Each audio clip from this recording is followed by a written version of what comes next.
Nanti tanggal 10 kita akan buka untuk komersial, tetapi tetap dengan pembatasan karena saat ini dalam kondisi pandemi. Jadi ini adalah proses yang sampai saat ini bisa kami update untuk teman-teman yang ada di Jogja dan Solo. Baik, terima kasih. Berarti ada syarat-syarat yang harus dipenuhi, salah satunya adalah mendaftar melalui aplikasi online, ada KRL Akses. Terima kasih untuk awalnya, Ibu Ana.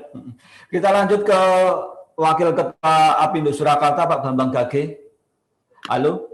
Pak Bambang, adanya KRL ini kan menjadi hawa segar ya untuk dunia usaha, mungkin seperti itu. Nah, mungkin dampaknya seperti apa nih, Pak Bambang, dengan adanya reformasi transportasi di bidang kereta? Ini konon katanya lebih cepat, kemudian lebih dinamis, dan pastinya lebih tepat waktu gitu ya. Nah, ini pengaruhnya bagi ekonomi dan pengusaha di Solo seperti apa nih Pak Bambang? Mengingat perjalanan ini juga pulang pergi ya, Solo dan Jogja gitu.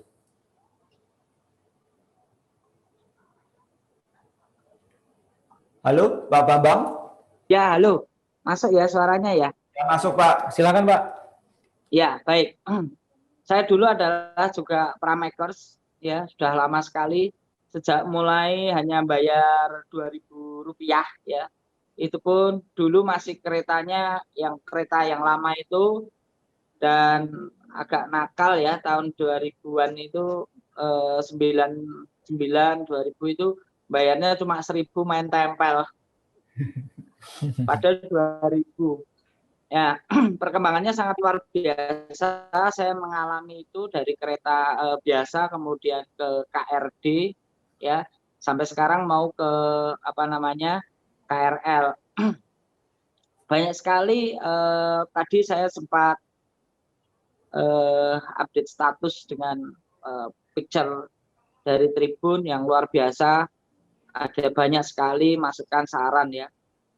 Kita kalau melihat dampak hari ini dari KRL ya, tidak bisa mengatakan sekarang dampaknya, tapi harapan yang bisa kami sampaikan, karena nanti masih tanggal 1 beroperasional.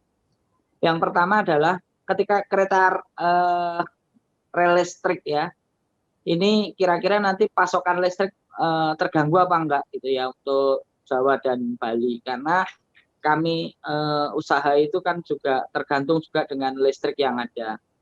Kemudian yang kedua, banyak sekali yang bertanya kenapa harus KRD diganti listrik, apakah itu lebih hemat atau lebih cepat atau apa ya, karena kan begitu KRL ini kan kalau kita lihat rel spur jadi banyak tiang begitu ya. Efek dari pergantian KRD kepada KRL ini yang mungkin juga perlu disosialisasikan ke masyarakat bahwa kereta ini lebih ramah lingkungan karena tidak ada asap yang keluar, kira-kira seperti itu misalnya, lebih cepat, lebih hemat secara bahan bakar, dan tentu lebih menyempurnakan misalnya dari fasilitas kesehatan di dalamnya. Itu tadi juga ada yang WA, Mas tolong kalau bisa misalnya tidak hanya AC-nya saja tapi ada sirkulasi buang, jadi udaranya tidak pengap di dalam ya. Kemudian lampu penerangannya ya lebih terang. Kalau dulu saya naik pramek kadang di gerbong lampunya gelap, sekarang dijamin pasti terang. Kalau dulu nggak AC, sekarang pakai AC gitu ya. Kalau dulu saya sempat waktu itu nyetak harus di Jogja, usung-usung kertas ya, kemudian menarik sekali, banyak copet begitu ya. Alhamdulillah saya belum pernah ya, karena mungkin ngelihat saya yang dulu masih gondrong begitu ya, dikiranya malah copet ya, copet nggak mau ngambil copet gitu ya. Perjalanan sangat menarik sejarahnya, dan masukan-masukan itu banyak sekali yang berharap ada informasi yang stasiun singgah mana yang dilewati, kemudian fasilitas umum, fasilitas khusus ya, terutama untuk penyandang cacat, kemudian wanita hamil atau yang menyusui atau yang membawa anak di bawah 5 tahun ini bagaimana. Kemudian kalau orang yang sakit itu bagaimana, atau orang lanjut usia itu seperti apa etikanya. saya melihat budaya ketika saya di KRL di Jabodetabek, saya turun sampai di Tangerang waktu acara ini, kita nyoba naik kereta, turun di stasiun Jatinegara kalau nggak salah di sana. Mereka itu terbudaya termasuk naik bus ya di Jakarta. Kalau ada orang tua gitu yang merasa muda langsung berdiri. Nah ini yang harus kita budayakan di sini. Kemudian fasilitas penunjang yang lain di stasiun ini masukan dari teman-teman, ada fasilitas kesehatan dan petugasnya kira-kira seperti itu. Misalnya mabuk, masuk angin atau apa itu, misalnya pertolongan pertama itu siap sedia begitu. Kemudian di gerbong ada nomor urut dan nomor kereta, karena kalau biasanya bareng-bareng itu kan bisa lebih ngerti, lebih tahu gitu ya. Itu masukan-masukan tadi, termasuk misalnya tiba-tiba kereta berhenti lama, ini informasi gangguan perjalanan keretanya itu kira-kira apa itu jelas gitu disampaikan, nggak diam di dalam gerbong itu ada apa sih kok Ya. Halo Pak Bambang, masih tersambung ya? Masih, insya Allah. Termasuk dari ini harapannya adalah ya kira-kira paling tidak bisa mendongkrak pariwisata. Yang kedua, seperti saya mengalami dulu banyak berbisnis dengan Jogja, kalau kita naik kereta api bisa lebih cepat dan waktu yang bisa kita pastikan. Kami berharap mungkin jumlah apa ya, tidak hanya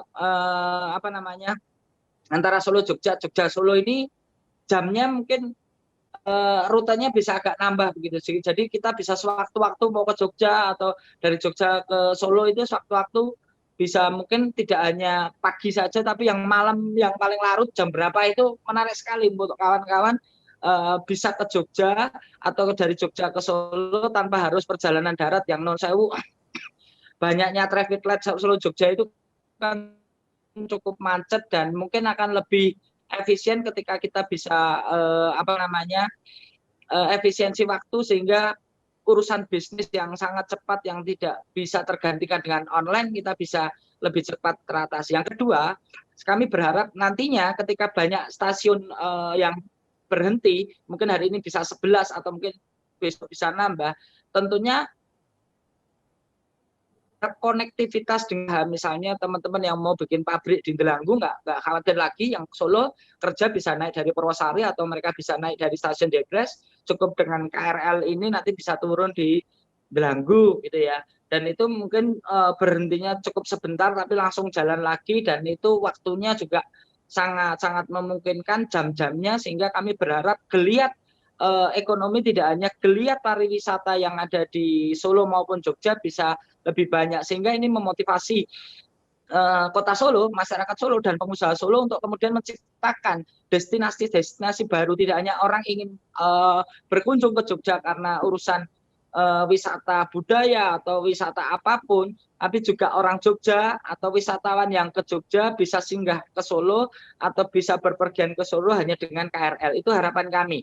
Karena dengan adanya KRL ini seperti di Jabodetabek, kemudian geliat bisnis masuk karena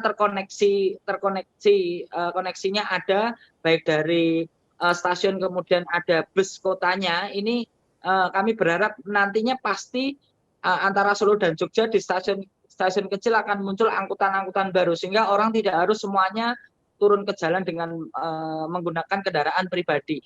Nah, kami merasa kalau ketika orang bekerja dengan KRL yang waktunya tepat, pasti di kantor juga dengan waktu yang sangat tepat begitu. Oke, berarti ada impact-nya gitu bilang. Terima kasih Pak Bambang. Begitu Pak. Terima kasih sudah nonton. Jangan lupa like, subscribe, dan share ya.